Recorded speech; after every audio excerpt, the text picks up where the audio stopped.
Hi, my name is Lam, and today I want to talk to you about one of my passions, which is history.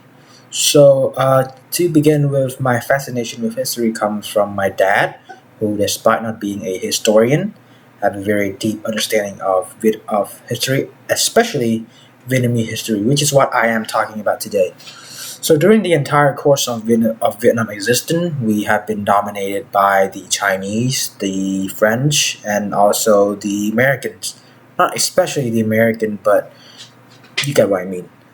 So to briefly understand Vietnam history, we're gonna start off with 1858 when the French first landed in Da Nang, which led to the French occupation of Vietnam and French Indochina and French Indochina in general, which consists of Laos, Cambodia, and Myanmar.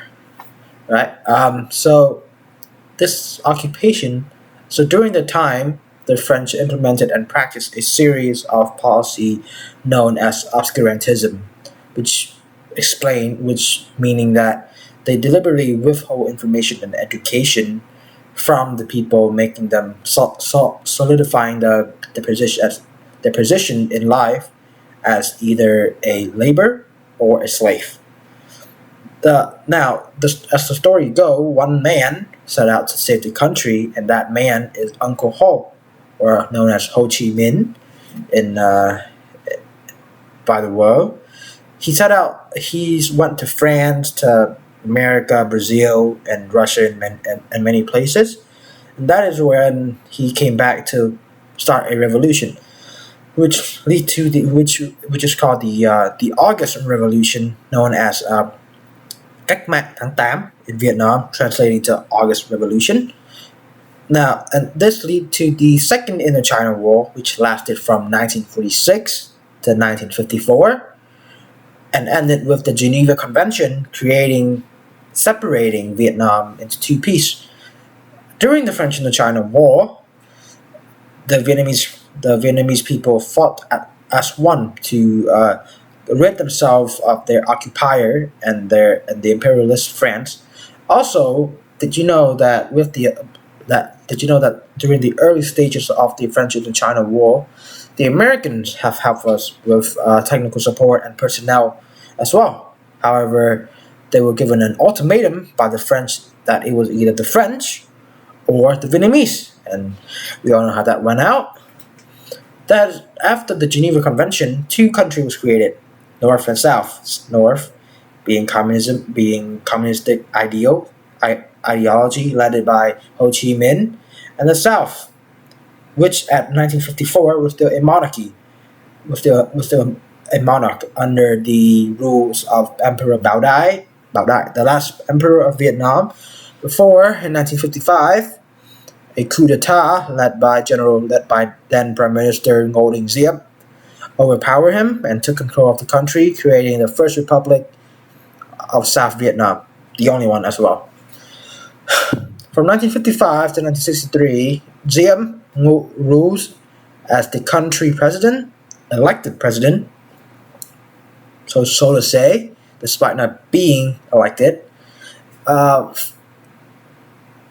this also the spread of communism got to the U.S. and they sent troops over to Vietnam to support with the fight, which the Vietnam War is not started by the South or the American, but started by the North, in as an effort to reunify the country as one. And so from 1955 to 1975, the war raged on, causing 2 million casualty in death. The North causing 2 million casualty in soldier life. North Vietnam alone, and millions of other displacement, as well as 70 million tons of bomb being dropped on the North. For the majority of the war, it was a stalemate, as for most of us known. None was able to get a good grip on the other, especially North Vietnam, which created the Vietnamese DMZ, or also known as Line 17, which is somewhere right above Hue. Uh, The war was mostly a stalemate until 1969 or 1968, more precisely.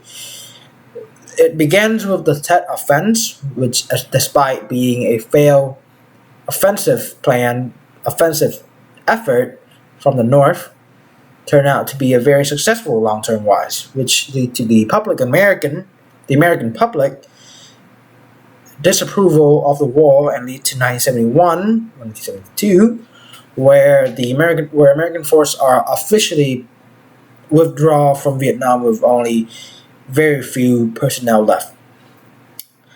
After the pullout of the American troops, South Vietnam troops are left, well, basically vulnerable. The South Vietnamese have adopted the American way of fighting, of waging war and winning war, which is very costly and very, despite being effective, but not effective against the northern way of guerrilla warfare, which has implemented series of agents and insurrections in the South. In 1970, in 30th of the official end of the South Vietnam come to it on 30th of April, 1975, with the Liberation Force of the North entering the Independent Palace, and the dissolutions of the South Vietnam and the reunification of Vietnam as one in general. That is my informative speech. Thank you for listening. Have a wonderful day.